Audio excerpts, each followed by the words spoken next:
Najua umewahi kusikia mengi kuhusiana na kabila la Hadzabe, kabila ambalo linatajwa kuwa ni kabila la kipekee kweli kweli, ukilinganisha na makabila mengi yanayopatikana katika nchi ya Tanzania. Neno Hadzabe linamaanisha wawindaji, ikiwa ni kabila ambalo lilianzishwa miaka 1050 iliyopita. Na ushahidi wa kiikolojia unaonyesha kuwa wawindaji hawa walikuwepo tangu enzi za mwanzo za zama za mawe za mwisho. Na Hadzabe ni kabila lenye asili ya Kitanzania, lenye makazi yake katika wilaya ya Karatu, kusini magharibi mwa mkoa wa Arusha. Na watu wa kabila hili wanaishi karibu na bonde la Ziwa Eyasi na katikati mwa bonde la Ufa. Na Hadzabe kazi yao kubwa ni uwindaji, na wanawinda wanyama mbalimbali kwa kutumia mikuki na mishale ili kuendesha maisha yao ya kila siku, ambapo maisha yao hutegemea chakula cha nyama na mboga mboga, huku nyama yao pendwa ikiwa ni nyama ya nyani. Na Hadzabe wana vitu vingi vya kushangaza sana, na leo nimekuletea mambo usiyoyajua kabisa na ya kushangaza kuhusiana na kabila hili la Hadzabe, na hasa kuhusu maisha yao ya kuzaliwa, ndoa zao na hata dini zao pamoja na vifo vyao. Na kufahamu haya yote niliyokuandalia, basi hakikisha unasubscribe kwenye YouTube ya 7 Media ili kuweza kutazama simulizi hii mwanzo mpaka mwisho.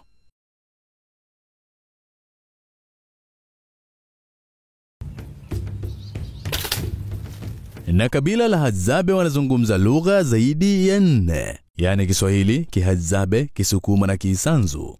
Na moja kati ya vitu vinavyovutia sana watu wengi na kuwaonyesha watu hawa kuwa ni watu tofauti ni pamoja na lugha yao, ambayo lugha hii imeonekana ni lugha ya kipekee kwa kuwa na sifa ya kutoandikwa mahali popote.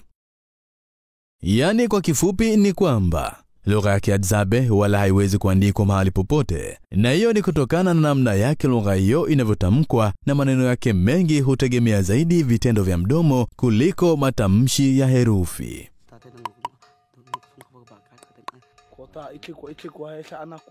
Na swala la kushangaza zaidi kuhusiana na watu hawa Mahadzabe ni kwamba katika maisha yao ya kawaida kabisa wala huwezi kukuta Mhadzabe anaoga mara kwa mara. Yani maisha yao kuoga ni mara moja sana.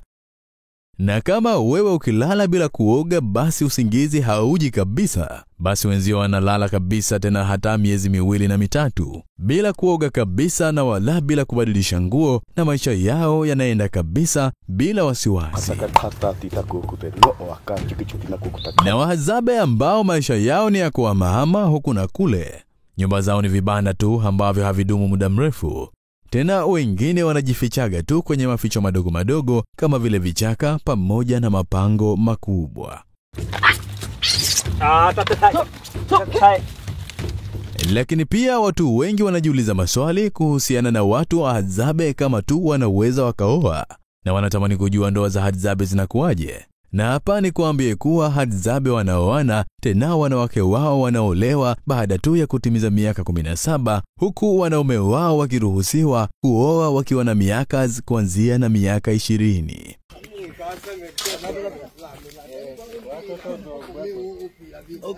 Na katika maisha ya watu wa kabila la Hadzabe, kwao mambo ya kwenda hospitali hakuna kabisa. Na tena katika maisha yao ya kawaida ni ngumu sana kukuta mtu wa kabila hilo anakwenda hospitali au amekwenda hospitali kwa sababu ya kuumwa. Na hiyo ni kutokana na watu hawa kuamini sana katika mitishamba na kutumia vyakula vingi vya asili, ambavyo hali hiyo inasababisha watu hao kuwa na afya bora na inawafanya watu hawa kuepukana na masuala ya maradhi.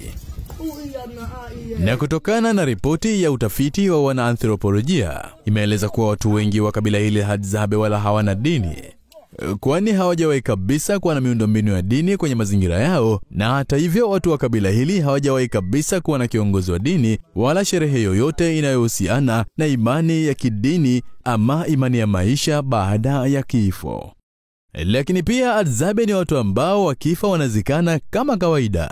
Lakini kwao pia msiba ni jambo kubwa kabisa ambalo linaleta simanzi kwenye jamii mzima. Na kwao msiba wanachukulia ni swala ambalo mwenza wao amekwenda kupumzika tu, na wao watakwenda kuonana naye siku za mbeleni. Mimi ninaitwa King DI. Hii ni 7 Media. Asante na hongera zaidi kwa kuendelea kuichagua 7 Media.